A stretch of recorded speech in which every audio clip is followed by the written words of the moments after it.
Driving test very ഈസിയാണ്. നമ്മൾ വണ്ടിക്കകത്ത് കയറിയിരിക്കുന്നു, ഇരിക്കുമ്പോൾ ചെയ്യേണ്ട ചില മുൻകരുതലുകളുണ്ട്. നമ്മൾ കയറിയിരിക്കണം, 3 മിററുകൾ അഡ്ജസ്റ്റ് ചെയ്യണം. വലതുവശത്തെ മിറർ, ഇടതുവശത്തെ മിറർ, സെൻറ്റർ മിറർ. ഈ 3 മിററുകൾ നമ്മൾ സ്വയം അഡ്ജസ്റ്റ് ചെയ്യണം. എന്നിട്ട് നമ്മൾ പഠിച്ച 14 കാര്യങ്ങൾ ചെയ്ത് വേഗതയിൽ ചെയ്ത് വണ്ടിയെ സ്റ്റാർട്ട് ചെയ്യണം. വണ്ടിയെ സ്റ്റാർട്ട് ചെയ്ത്, അതായത് വണ്ടിയെ നമ്മൾ 14ത്തെ കാര്യം ക്ലച്ച് റിലീസാണ്. ആ ക്ലച്ച് റിലീസിൻ്റെ ഹാഫ് ക്ലച്ചിന് താഴെ എത്തുമ്പോൾ നമ്മൾ സൈഡ് മിററിലൂടെ ഒന്നുകൂടെ വണ്ടി ഉണ്ടോ നോക്കിയിട്ട് റൈറ്റ് ഇൻഡിക്കേറ്റർ ഇടണം. ഇൻഡിക്കേറ്റർ ഇട്ട് കഴിഞ്ഞാൽ ഉടൻ വണ്ടി മൂവ് ചെയ്യണം. മനസ്സിലായി? ഇൻഡിക്കേറ്റർ വണ്ടി ഒരുപാട് സമയം നിൽക്കരുത്. ഇൻഡിക്കേറ്റർ വണ്ടി മൂവ് ചെയ്താൽ ഉടൻ ഏതെങ്കിലും ഓഫ് ചെയ്യണം, ഇൻഡിക്കേറ്റർ ഓഫ് ചെയ്യണം. വണ്ടി എടുക്കുമ്പോൾ വണ്ടിയെ വലത്തോട്ട് തിരിച്ച് റോഡ് ക്രോസ് ചെയ്തെടുക്കരുത്. നമ്മൾ സൈഡ് മിററിൽ നോക്കുമ്പോൾ പിറകെ നിന്ന് വണ്ടി വന്നുകൊണ്ടിരിക്കും, നമുക്ക് പ്രശ്നമില്ല, ഫ്രണ്ട് ക്ലിയർ ആണ്. അപ്പോൾ നമുക്ക് ഏത് കൊടുത്തങ്ങ് ഒഴിച്ചാൽ മതി ആക്സിലേറ്റർ. അപ്പോൾ ഫസ്റ്റ് ഗിയർ ഇട്ട് നമ്മൾ വണ്ടിയെ മൂവ് ചെയ്യുമ്പോൾ ക്ലച്ചിനെ ഒരു പോയിന്റ് താഴ്ത്തണം. അത് ക്ലച്ചിൻ്റെ ഫസ്റ്റ് ലെവലാണ്. അത് കഴിഞ്ഞ് ക്ലച്ചിനെ ഉയർത്തി ആക്സിലേറ്റർ കൊടുത്ത് സ്പീഡ് വരുത്തി പെട്ടെന്ന് ക്ലച്ച് ചവിട്ടി സെക്കൻഡ് ഗിയർ ഇട്ട് കഴിഞ്ഞാൽ വീണ്ടും ക്ലച്ച് പകുതി ഉയരണം, ബാക്കിയുടെ പകുതി ഉയർത്തിയിട്ട് അതിനനുസരിച്ച് ആക്സിലേറ്റർ കൊടുത്ത് സ്പീഡ് വരുത്തണം. വീണ്ടും പെട്ടെന്ന് സഡനായി ക്ലച്ച് ചവിട്ടണം. ഏത് ഗിയറിലോട്ട് മാറണം? Third gear. വീണ്ടും ക്ലച്ചിനെ നമ്മൾ പകുതി ഉയർത്തി ബാക്കിയുടെ കംപ്ലീറ്റ് എടുത്ത് ആക്സിലേറ്റർ കൊടുത്ത് സ്പീഡ് വരുത്തി പെട്ടെന്ന് ക്ലച്ച് ചവിട്ടി ഫോർത്ത് ഗിയർ. അപ്പോൾ ഈ 4ാമത്തെ ഗിയർ വരെ മാറി ഓടിക്കുക. ഇടുങ്ങിയ റോഡുകളാണെന്നുണ്ടെങ്കിൽ നമുക്ക് 4ാമത്തെ ഗിയറിൽ കംഫർട്ടബിളായ ഒരു സിറ്റുവേഷൻ വരുമ്പം 4ലോട്ട് മാറിയാൽ മതി. അപ്പം 4ലോട്ട് വന്നു, സ്പീഡ് കുറഞ്ഞാൽ പിന്നെ നമ്മൾ ഏതിലോട്ട് മാറണം? തേർഡ്. ഓക്കെ, ആക്സിലേറ്റർ വയ്ക്കണം. എപ്പോഴും ക്ലച്ച് റിലീസ് ചെയ്യുമ്പോൾ ആക്സിലേറ്റർ വയ്ക്കണം. പെട്ടെന്നാവട്ടെ, ശകല ആക്സിലേറ്റർ വച്ചിട്ട് ക്ലച്ചിനെ പയ്യെ റിലീസ് ചെയ്യണം. ഇതുവരെ ആക്സിലേറ്റർ വെച്ചിട്ടില്ല. എന്നിട്ട് സൈഡ് മിററിലൂടെ ബാക്കിൽ വണ്ടി ഉണ്ടോ നോക്കും. ഇല്ല, റൈറ്റ് ഇൻഡിക്കേറ്റർ. വണ്ടി മൂവ് ചെയ്യുമ്പോൾ ഇൻഡിക്കേറ്റർ ഓഫ് ചെയ്യണം. ഇൻഡിക്കേറ്റർ ഓഫ് ചെയ്യും. എന്നിട്ട് ക്ലച്ചിനെ പയ്യെ ഉയർത്തണം. അതിനനുസരിച്ച് ആക്സിലേറ്റർ കൊടുക്കണം. സ്പീഡ് വരട്ട് പെട്ടെന്ന് ക്ലച്ച് ഔട്ട്. അടുത്ത ഗിയർ സെക്കൻഡ്. ക്ലച്ച് പയ്യെ ഉയർന്നിട്ട് ആക്സിലേറ്റർ കൊടുത്ത് സ്പീഡ് വരുത്തും. പെട്ടെന്ന് clutch out. Third gear.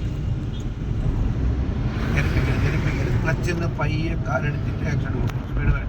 Speed വരട്ട് പെട്ടെന്ന് ക്ലച്ച് ഔട്ട്. Fourth gear.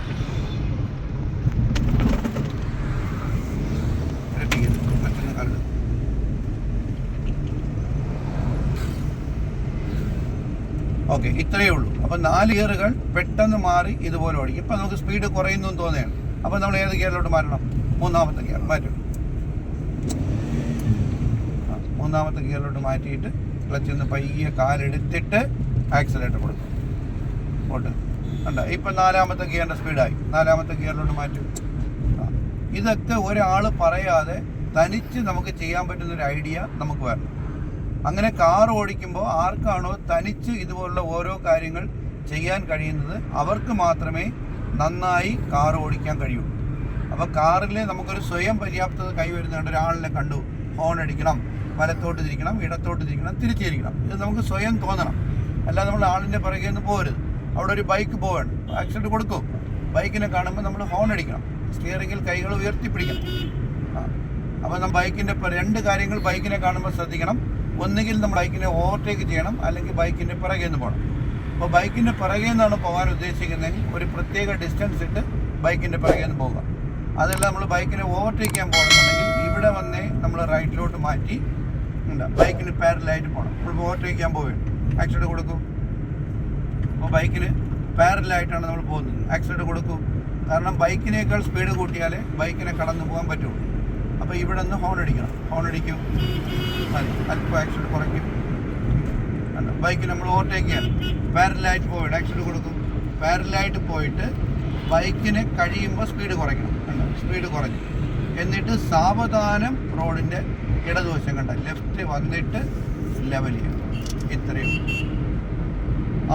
ആളിനെ കാണുമ്പോൾ ഹോൺ അടിക്കണം. കറക്റ്റ്. റോഡ് വളവാണ്, നമ്മൾ അവിടെ നിന്നേ നോക്കണം, വണ്ടി കൊണ്ടുപോകും നോക്കണം. വണ്ടി ഇല്ലെന്നുണ്ടെങ്കിൽ വീണ്ടും നമുക്ക് സ്പീഡ് കൂട്ടി ഓടിക്കും. നമ്മൾ നേരത്തെ റോഡ് സൈഡിൽ പറഞ്ഞ പോലെ ട്രക്ക് വരെയാണ്, നമ്മളെ വണ്ടി തട്ടാൻ സാധ്യതയുണ്ടോ? ഇല്ല. ബൈക്കുകാരൻ ഹോൺ അടിക്കും, എന്നിട്ട് ശകലം ആക്സിഡൻറ്റ് കുറയ്ക്കും. യെസ്. എന്നിട്ട് അവനിൽ നിന്ന് ശകലം നമ്മൾ ഗ്യാപ്പ് ഇട്ട് പാരലായിട്ട് പോയിക്കൊണ്ടിരിക്കണം. പോട്ടെ, നമ്മൾ ബൈക്കുകാരനെ ഓവർടേക്ക് ചെയ്യണം. അപ്പോൾ പോട്ടെ, ആക്സിഡൻറ്റ് കൊടുക്കും, ഒന്നുകൂടെ ഹോൺ അടിക്കും. കറക്റ്റ്. ലോറിയിലും ബസ്സിലും തട്ടുമില്ലല്ലോ. പോട്ടെ, ആക്സിഡൻറ്റ് കൊടുക്കും. പാരലായിട്ട് പോയിട്ട് ബൈക്കുകാരനെ ഓവർടേക്ക് ചെയ്യണം. മതി. ബൈക്കുകാരനെ കഴിയുമ്പോൾ സ്പീഡ് കുറയ്ക്കണം. സ്പീഡ് കുറച്ചിട്ട് കുറേ കഴിഞ്ഞിട്ടേ ഇടതുവശം വരാം. കിട്ടിയില്ല. ടാക്സിന് കൊടുക്കും. ഓക്കെ അല്ലേ.